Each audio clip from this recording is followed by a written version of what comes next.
আজ থেকে 1 বছর পর তুমি কেমন থাকবে তা নির্ভর করে আজ তুমি কোন কাজগুলো করছো তার উপর।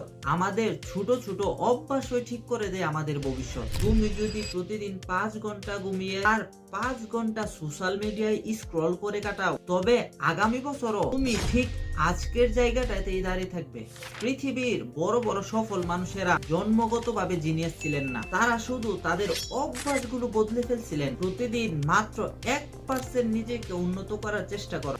প্রতিদিন একটা নতুন শব্দ শেখো, একটা নতুন স্কিল নিয়ে ঘাটাঘাটি করো, বা প্রতিদিন একটা করে ভিডিও আপলোড করো।